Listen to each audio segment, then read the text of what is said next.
Hi, and thank you for your interest in our new GNAR Academy course, Understanding and Managing Short-Term Rentals. My name is Elizabeth Soja. I'm the program coordinator for the Gateway and Natural Amenity Region Initiative, or GNAR initiative, at Utah State University. And I'm going to be going over this new course we've just launched, some of the highlights and the key takeaways from the research that went into it, and a little bit more about what participants can hope to get out of it. So a little bit about our program for those of you who aren't familiar with it. Our mission says the NAR initiative exists to help Western NAR communities thrive and preserve the things that make them special. So NAR communities or gateway communities are those communities near those really significant public lands that are all over the West, whether that's a lake, a ski resort, a national park, national monument. These are communities that are very deeply tied to the lands around them, whether that's economically, culturally, and their community has deep ties to those places. They are well known to all of us. Our program is a collaboration between the University of Utah and Utah State University. So we are officially housed in the Institute of Outdoor Recreation and Tourism. And we are an extension program at Utah State University. However, we also do partner with the Environmental Dispute Resolution Program at the University of Utah, and our founder is Dr. Danya Ramore from the Environmental Dispute Resolution Program at the University of Utah. Our program has three main pillars that we try and focus all of our efforts and resources around, and those are research, education, and capacity building. This course really ties into all three of those, with the biggest area of emphasis being that capacity building, because we really hope to increase the capacity communities have through offering this course. A little bit about the NAR Academy itself. The NAR Academy is a new resource we launched last year. Our goal with creating this, what we are hoping to eventually be an online course library, is to have low barrier trainings that are accessible to gateway community leaders. Some communities are lucky enough to have planners. Often they don't. They have, city councils and mayors and folks who really want to help their communities but don't have a professional background in planning or city management. We try and cover these topics through a small rural gateway specific lens. And so while we hope that these resources are, could be used by any community, no matter how big, we really try and tailor them to that audience, because that audience is often left out through a lot of traditional planning materials. We want to provide opportunities for communities to network and meet with others in other communities working on similar projects or experiencing similar challenges, and increase the capacity of communities to become more self-sustaining and resilient. Our first course launched last year. We are calling it the Gateway Community Leadership 101 course. It was originally called GNAR Academy Fundamentals. And as you can see from this lesson map, these are really the 7 lessons we felt after several years of research and just our personal experiences in these communities, talking to leaders and practitioners.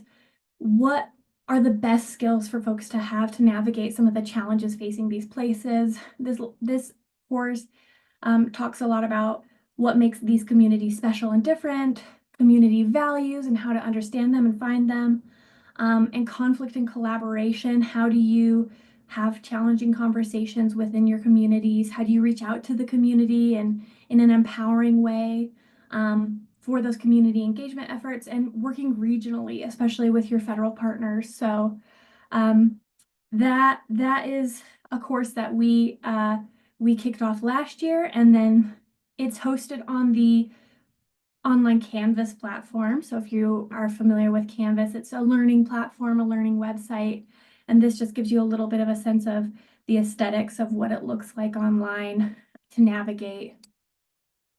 And then our first deep dive course, as we're calling them, is around short-term rentals. And so we have that big overarching leadership course, and we're hoping to build out topic-specific courses around topic areas that are really important to these communities. Our first one is short-term rentals. Understanding and managing short-term rentals, maximize benefits, minimize impacts. So This course was funded through a really great grant we got through the Office of the Property Rights Ombudsman for the state of Utah. So we wanted to say thank you to them for helping fund the research and time that went into this. Content from the course was derived from a really big research process. So I conducted over 30 interviews with gateway community leaders, community planning experts, tourism and short-term rental industry experts. We reviewed 150 plus short-term rental articles, research articles, news articles, studies, community plans, ordinances, webinars, lots of different content trying to understand what's going on in this industry, where it came from, what are the trends, what is the research showing. And then after we completed the course, the content was beta tested and reviewed by 4 academics and 6 community leaders and partners, really just hoping to make sure that it is useful to our target audience. At the end of that large research process, we came up with 7 lessons that we think really help guide a community through understanding short-term rentals. They can be such a complicated and tense topic in communities. So really helping them understand them, where they came from, what are the dynamics that are tied up in them, and how they can lead their community through discussions around these in whatever direction they want to go. Whether a community wants to reduce short-term rentals, awesome. Here are things you can do to try and, navigate that and limit their impacts. Whether a community wants to expand their short-term rentals, awesome. Here are some things you can do to maximize the benefits that come along with this use. We strove really hard to take a neutral stance on this and show all sides of this complicated topic. Kicking off with introduction to short-term rentals. We obviously, most people, when they hear that term, they already have an idea of what it means in their head. But lesson 1 is all about how, as this Utah community leader says, just being on Airbnb doesn't make you a short-term rental. There are actually a lot of traditional accommodations that have been using Airbnb and other similar platforms to, post their bed and breakfast listings. They may be more of a traditional accommodation, but there's such a large audience on these platforms. They post them on Airbnb too. And so there are also unique accommodations. There are caves and desert retreats and all sorts of different things on that are on Airbnb and VRBO and those platforms that aren't homes within neighborhoods. And so really understanding what is a short-term rental, what does your community call a short-term rental? Key takeaways from this course is how a community defines short-term rental has direct implications on how it's regulated and enforced. Is it the same as a hotel? For example, Springdale, Utah, short-term rentals falls under overnight accommodations, and so short-term rentals are treated the same as hotels in their community. Many communities have different definitions, and short-term rentals are different than the hotels and traditional lodging. Are owner-occupied, folks who are either hosting a room on Airbnb or they have an ADU or their camper on the side of their home, are they under the same regulations as the non-owner occupied or the entire home rentals? Some communities differentiate on those as well. There are a lot of benefits to short-term rentals. They do enable access to the tourism economy for small rural communities who may not be the most, appealing for large hotel investments. Marriott's and Hilton's, they have to have a certain threshold before they're going to build a multi-million-dollar hotel in a community. But if a community is near cool amenities or trails or wants to tap into that economic resource they have, short-term rentals can offer a way to do that, to host visitors, to keep them in town so that they are spending money at the local businesses. They can offer additional income streams and entrepreneurship opportunities for local residents. They contribute to the local tax base through transient room taxes, sales taxes. They can be leveraged as a funding source for affordable housing projects, especially in Colorado. They've used short-term rentals and specific taxes on them to provide a lot of funding to build affordable housing. And they provide diverse accommodation options for visitors.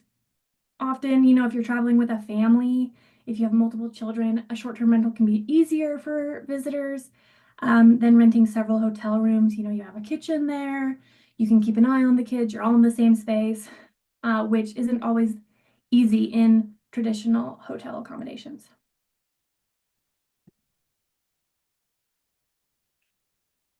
That being said, short-term rentals also come with a lot of challenges. So, you know, the common nuisances, the noise, the parking, the trespassing that comes from visitors who are coming into a community, a neighborhood, and not fully understanding that they are not just on vacation in a remote location. They are in somebody's home, and in a place where people live full time. They can have impacts on infrastructure and local services. So if a community isn't ready for them, or if a community has a lot of homes on septic and visitors aren't aware of what it means to be a home on septic, that can cause challenges. They can impact the commercial core through conversions from commercial businesses to short-term rentals. Emergency response concerns, an example that came from Garden City, Utah, actually was when there was a backhoe that hit a propane tank and there was a huge gas leak. And they have code red, so they sent the code red out to all the residents in the nearby area to evacuate. However, a large number of those homes also were short-term rentals, and they cannot contact the guests. The guests are not on the code red network, and so the fire department had to go knocking door to door to make sure guests also evacuated. Um, Things like that, like wildfire responses, how do you communicate to the guests in these homes to make sure they are also being safe and kept safe from disasters that can happen? Um, Non-local hosts, so property owners from outside the community who maybe have not actually visited the community but have invested in it, can cause challenges. Lack of compliance from hosts, lack of parity with hotels, especially around tax collection at times can be challenges. Um, Lack of data access and enforcement from the platforms, and impacts on community character and cohesion. If you are from a community in Utah and you haven't yet, I really strongly encourage you to check out Kempsey Gardner's Utah short-term rental market report that came out last year. It has some really great data of the trends within short-term rentals um, and their impacts on housing. Because housing, we don't touch on it a lot in this course, but we do discuss some of the research, what it shows, and it's such a sticky topic because it's very dependent on community. Gateway communities are impacted much differently by short-term rentals than urban areas. So Salt Lake and Summit County, as you can see on this graphic, you know, 1.1% of Salt Lake's housing inventory is currently going to short-term rentals, 0.2% of Tooele counties, but almost 24% of Summit counties and almost 20% of Grand County's housing inventory is currently in this market. So they can impact these areas very differently. One highlight from this report as well, for Summit County, for every 10 new housing units that are coming online within the county, they see a growth of 12 units going online in the short-term rental industry. And so they are actually losing housing to this market. Whereas in Salt Lake, for every 10 units that come online, maybe it's less than one that's going to the short-term rental market. And so that's a really important piece of data for communities to have to try and figure out how they want to respond to this. In Grand County, it was over 10. In Wayne County, it was 6. So for every 10 units that come online, 6 were going to short-term rentals. And just really helping folks understand the dynamics that are at play here. One challenge is that folks often see short-term rentals as the problem with affordable housing in these communities, and that really is not the case. Capping or banning them can limit housing impacts, but they are not a silver bullet for affordable housing challenges, and they are very enforcement intensive. If you do not have an enforcement program, which we will talk about in lesson 5, that can lead to more challenges than solutions.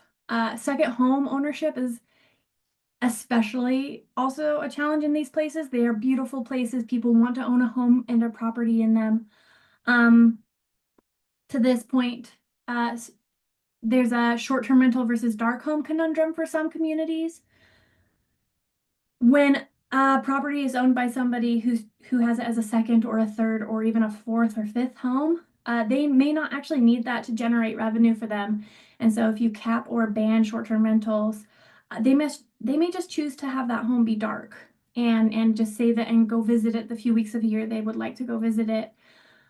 That leads to the discussion of whether the economic benefits that could come from that home being a short-term rental, the sales tax, the transient room tax, um, are those worth maybe allowing a little bit more of this in our community versus having that dark home? Or are the community character impacts so severe that having that dark home and having less traffic, less uh, loud visitors is the more desirable community outcome? And this is where it's so dependent on what a community wants out of the use and what they'd like to see and what they want their community to be like. And it varies quite a bit. And the last point here is there needs to be more research on short-term rental impacts on housing. The research here is a lot of it comes from the industry, and the ones that come are from peer-reviewed journals.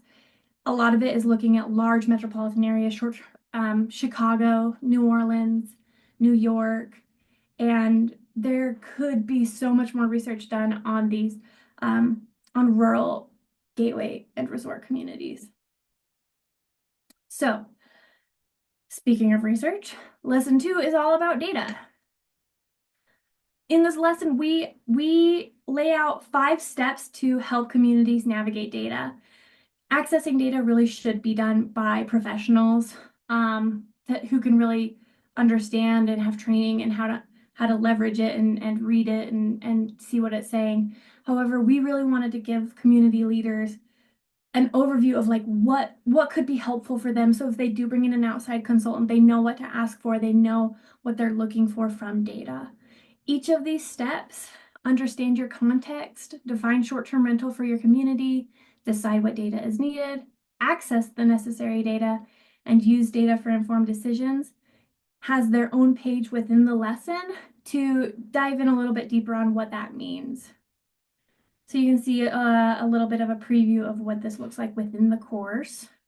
One of the biggest challenges in small rural communities is that the secondary data that's relied on really heavily for, for metropolitan areas can sometimes be skewed and not telling the whole picture in these areas. So, census data, ACS data, jobs data. This is actually a story that came from a practitioner who worked in Big Sky, Montana, and I'm just going to read this quote from her. "We did a project during the pandemic in Big Sky, and the data showed that families were growing as part of the demographic in the community. But when we were talking to employers, they said that families were the first ones to move away because they couldn't afford housing anymore. Then, in talking with the school district, the enrollments were going up with children. It's only when we dove in deeper with the school district did we discover that enrollments were going up because second homeowners were moving in with their families. But the local families who grew up there were actually moving out. So that's an example. If you only looked at the secondary data on the rising family trend, you would miss the nuance. And a lot of communities have very similar challenges and really need help ground truthing that data and knowing what data they need to answer the questions that they want answered. Lesson 3, community-driven policy development. So this lesson, our hope with this lesson was to try and share ways to bring the temperature down on short-term rental discussions. It can be such a heated topic. Short-term rentals tap into so many values that people hold closely, whether that's private property rights, shelter as a human right, neighborhood character, neighborhood history, these really, important things that people hold dear. And how you engage the community around these discussions can really have a huge impact on how effective the regulation or the policy or whatever the outcome of the process is, how effective it is on the other side. One thing that we really wanted to highlight was really thinking about who is community when it comes to short-term rentals. Community discussions around short-term rentals often have the local citizens. They are either pro or against when the city council or the local, staff announces we're gonna look at our short-term rental regulations, and feelings come out around that discussion. One of the things I wanted to really bring up here, though, is that community isn't just the people who live in a community, especially if you want regulations to be effective. Residents are just one part of this larger, broader economic discussion. So there's the short-term rental owners, hosts, and operators, no matter where they live. Property management companies, those folks who often clean the rental areas. Short-term rental interest groups, local realtors, local housing organizations, local hotels, HOA, timeshare, or condotel owners, the city departments who are enforcing the short-term rental ordinances, local community leaders, regional community leaders, and state and legislative leaders. Each of these players can affect a process in a positive or a negative way. For example, in Whitefish, Montana, short-term rental owners and property management companies are some of the biggest advocates for the regulations because they believe fair regulations help keep their profit margins good. If people are operating illegally or under the table, that cuts into their revenue, and they want to make sure things are robust so that they're playing by the rules and so is everyone else. The state and legislative leaders, if you are hearing, especially at the state level, if there are discussions to, limit or expand what communities can or cannot do around short-term rentals, that is one group to engage with to make sure that you're telling your story. And we talk about that in lesson 7. Before, during, and after the regulation process are points where the community needs to be talked to. This is a list of questions that you can ask or share with the community. I'm not going to read them all, but this is before the process even begins, just to set everyone up for success and set the expectations well for how this is going to unfold and what we as community leaders can and can't do, and what we are hoping to get out of it, and how we want your help as a community member. It may seem a little bit odd to stress what leaders can and can't do.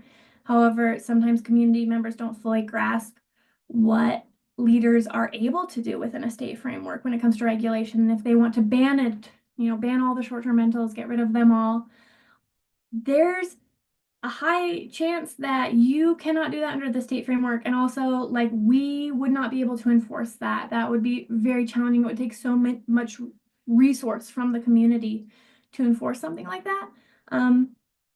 And when community members have a little bit of information around the constraints leaders are facing, they can be a lot more helpful in the process and maybe less reactive. During the process, if you are gathering data, what is it showing? How are you engaging people? When community members can engage and when you're getting feedback from them, where to go to learn more, if there's a website for the process. And after, what's happening next? What are we going to do with all this feedback that we got from you all? How are we going to communicate about this going forward? How are we going to communicate the new regulations going forward? Lesson 4. Ooh, lots of talking. Lesson 4 is the biggest lesson in the entire course because it is all around developing and implementing effective regulations. So this is the nuts and bolts. This is the rubber hitting the road. You've got this data, you decided what you can do, what your capacity is, and you want to craft something that's going to address short-term rentals in your community. We've developed a 7-step framework that we think helps guide a community through that process in an effective way to make, again, whatever comes out on the other side as effective as possible. So step 1, pause, start with why. This has a lot to do with moratoriums. If you can implement a moratorium and just really stepping back to evaluate the landscape, clarifying what you want to regulate for, Do we just want everybody licensed so we know how many we have? Do we want to limit the number we have? What do we want around short-term rentals? Do we want to make sure they're paying taxes? How do we make that easier? Consider your enforcement capacity. One of the biggest things that came out of the research was communities passing regulations that they could not enforce and it hurting them in the long run. So really, staying clear on what could we actually do to make a difference here and how do we maximize what we can do within our capacity. Researching the elements you could include in a short-term rental regulation with that enforcement capacity in mind, developing and building the regulations with the community, implementing them, so legislating it, passing it, and then communicating back out, especially to the hosts and operators. This is what we are now requesting from you. And then evaluating, measuring the success, balancing the trade-offs, whether that's dark homes versus tax revenue, whether that's, are the homes returning to long-term local residents? Did what we do have the effect we were hoping for? All regulations around short-term rentals fall into 6 categories. There's a definition. What is a short-term rental and how will a host know whether they fall in that category? Requirements. What must a rental have or not have on site? Parking limits, occupancy limits. What must the host provide? Costs. How much does the host pay for the privilege of having a rental in the community, whether that's a licensing fee, the taxes they need to be remitting if they are remitting it. Quantity. How many rentals are there in the community? Location. Where are the rentals in the community? Are we going to allow a whole bunch in the commercial district but limit them in the neighborhoods? Do we want to keep them out of this neighborhood but allow them to go in the resort zone? Where do we want them? And how many nights per year can or must the host rent their short-term rental? I'm not going to read all of these either, but this is a list of everything that could be considered in a short-term rental ordinance that I found through the research and through reading quite a large number of ordinances. And this may not be a comprehensive list. We may have missed things, and we're hoping to update the course if we find cool things along the way. But this can help get folks started to think about what could be done. Lesson 5, easing compliance and enforcement. So that enforcement challenge. This quote from a leader in Hurricane, Utah is pretty spot on. If you're going to start an enforcement policy, you have to be diligent about it. You have to be ready to force the issue, especially with those who are doing it illegally. You have to, or it will get harder in the long run. Enforcement can be really hard on these issues. The industry is online. And without, some of the more sophisticated software out there that scrapes the data, communities can really struggle to understand how many do we have, where are they, what's happening. So some of the biggest challenges around enforcement that came up were lack of staff capacity. If you do not have a full-time planner in your community, you probably don't have a code enforcement officer either. You may rely on the county code enforcement officer, but if you have a large area you're covering. Some of the counties in Utah are bigger than the state of, Connecticut and Vermont combined. That could be pretty hard.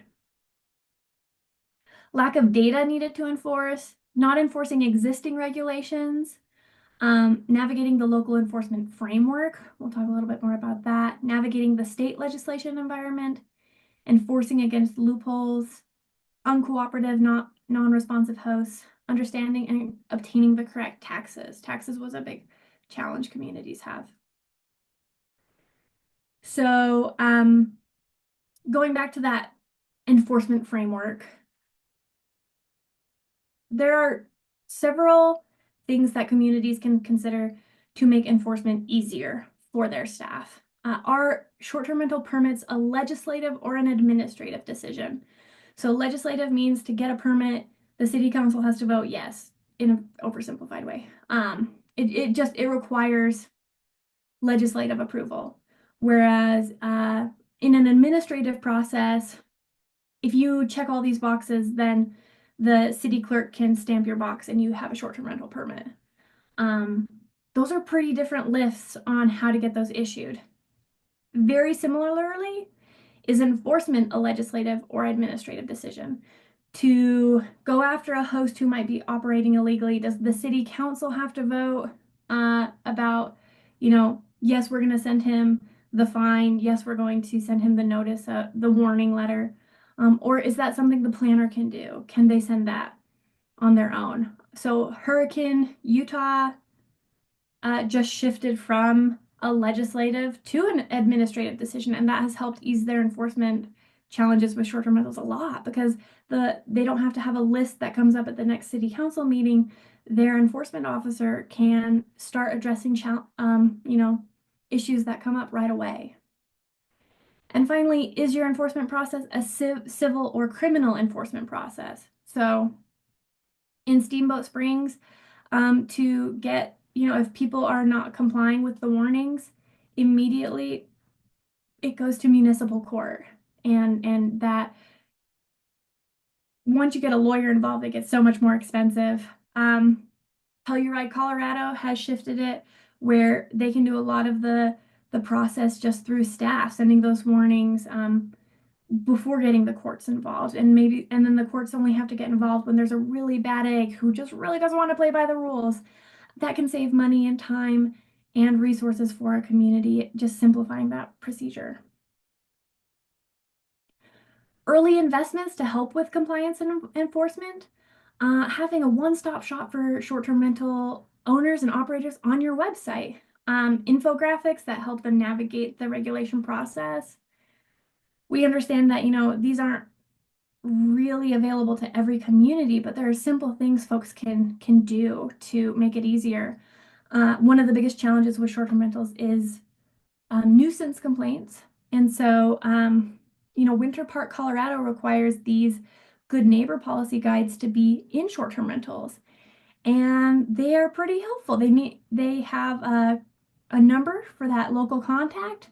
They have information, play in Winter Park. If you've got pets, here's how you can get them their permit, get a lift, forget about parking, and catch a ride on our free transit system. And just some of the community character concerns. Quiet hours are from 10 to 8. Welcome to our community. We are so glad you're here, visitor. And while you're here, we expect you to respect our community. Here are the values we hold. Here are the lines we want you to stay within. And just communicating this in an easy, fast, understandable way to visitors is such a great and simple way to maybe start addressing those nuisance challenges. Getting close to the end here, lesson 6, enhancing benefits. So circling back to the benefits of short-term rentals, in 2024, short-term rentals made up 10% of all travel and tourism revenue in the United States. So that is hotels, that's airfare, that's a big chunk of money. 10% is quite a large piece of that pie. And so they are here to stay. There is an economic, there's market demand for them. People like them. People like staying in them. And they can play such an important role in these communities. This may be a tiny bit of a blurry image, my apologies. But last year, the Western Mountain Resort Alliance did a study with RRC around the economic and workforce housing impacts of short-term rentals in Summit County, Colorado. And so, going back to that housing discussion that is so community dependent, yes, they can have housing impacts. What about the economic impact? And because Summit County does not have very many hotels, you can see the blue box is the hotel and non-STR lodging. Short-term rental revenue plays a significant role in their taxable lodging sales, over 80%. And they have they have a whole bunch of timeshares and purpose-built second home condotel type units in Summit County, Colorado. So they're not a one-to-one to every community in the West by any means. However, because of their unique community setup, short-term rentals play such a large role in that tax base. So ways to enhance the benefits that could come from short-term rentals, exempting owner-occupied short-term rentals from caps and limits. So if somebody's just renting a room or their camper outside their house or their ADU, maybe those get treated a little bit differently than the entire home rentals that are taking a home away from the long-term market. Reducing and waiving the fees for owner-occupied short-term rentals, introducing a 30-day or limited number per year locals only permit. So Crested Butte, Colorado allows full-time residents, which means you live there at least 6 months of the year, to rent their home on Airbnb or wherever for up to 30 days a year. So if there's a huge party or a thing you want to get out of town for, if the X Games came to Crested Butte and you didn't want to deal with the traffic, you could rent your home on Airbnb, make a little bit of extra money, and you could be somewhere else during that event. And then the internal and external accessory dwelling unit conversation is very complicated and very community dependent. But in that scenario, you are guaranteeing that at least one unit on the property is full-time rented, or full-time owned by a full-time local, while allowing that local to augment their income. Taxes are a huge thing, and we dive into this more in the lesson. I'm not going to go too deep into it here, but transient lodging taxes are obviously very one of the best things that come out of short-term rentals for communities, and collecting them can be challenging, especially if the host or owners have to remit taxes. Are they remitting the correct amount? Are they being honest about it? More and more platforms like Airbnb and VRBO are collecting and remitting on the owner's behalf, but that's not always the case with all communities, and that can be hard.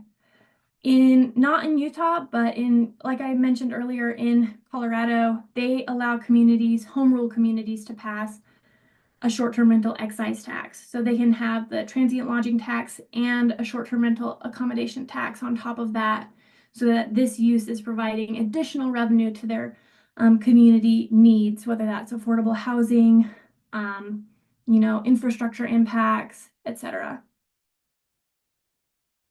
One thing I did want to highlight here as well is direct bookings is a significant, growing, and often overlooked player in the short-term rental space. What is a direct booking? So you'll see here, this came from Skift. They are a tourism industry publication.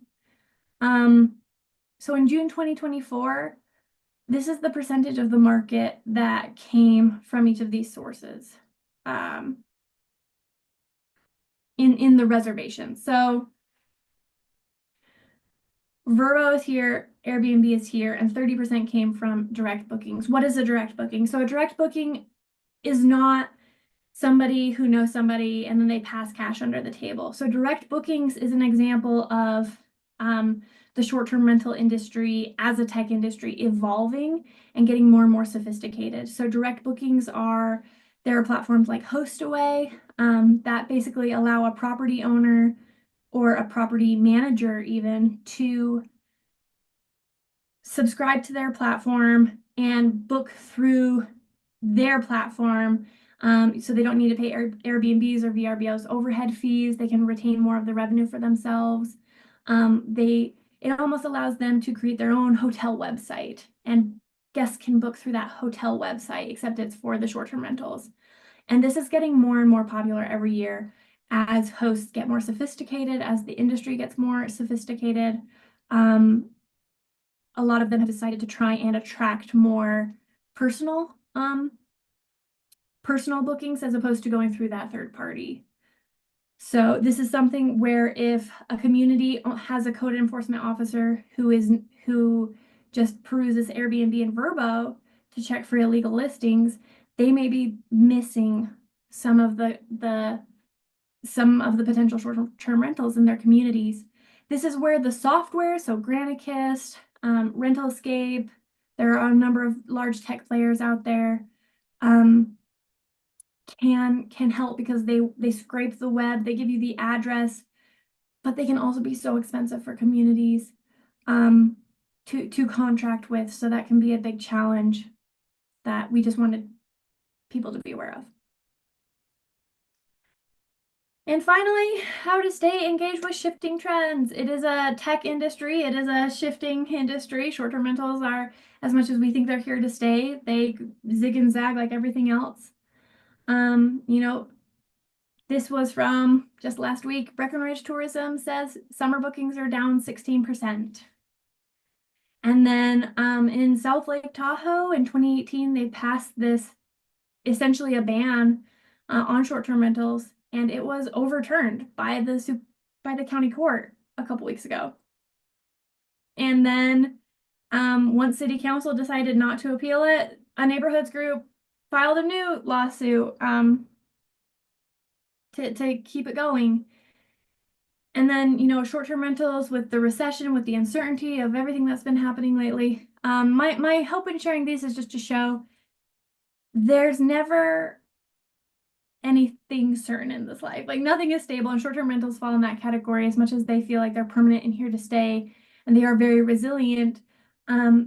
Keeping apprised of the trends can really position a community for success in trying to respond to them, take advantage of them.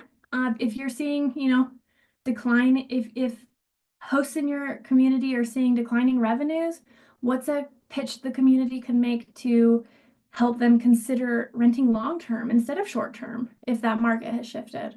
Things like that, which when you stay on top of it can help you. So if you take the course online, if you're from Utah, we actually have, because the Ombudsman Office funded this course, you can get half off with code Utah50.